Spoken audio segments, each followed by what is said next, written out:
Seinfeld is one of the most popular sitcoms of all time, but that doesn't mean it doesn't have its fair share of errors. In the Season 3 episode, The Boyfriend, as George lies on the floor, we see the newspaper is on his left side, but in a later shot, it's on his right side.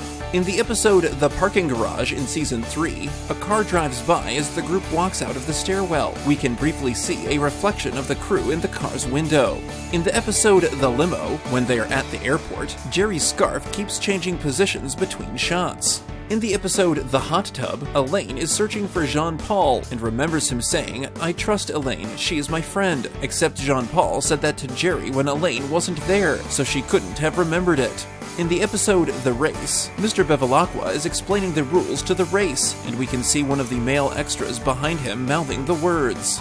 In the episode The Red Dot, Kramer puts a ribbon around his neck like a scarf. In every shot he's wearing the ribbon, except the shot where Elaine leaves the bathroom where we see him without it.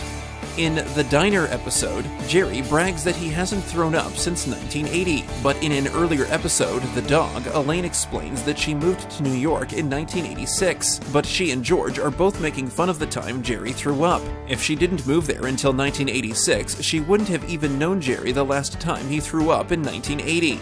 In the episode The Library, Bookman is talking to Jerry and picks up a blue book. He sets it back down on the shelf in front of the pink book, but in the very next shot, we see the blue book is gone.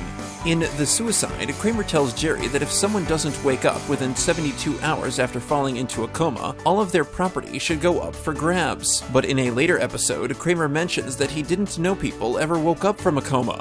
When George asks Jerry for a nickel in the dealership episode, he puts the nickel and 2 other coins into the machine for his candy bar that costs 50 cents. The problem is that no 2 coins would require an extra nickel to make 50 cents. In the episode The Frogger, the mistake is in the game itself. While Frogger machines did keep scores, they didn't store players' initials.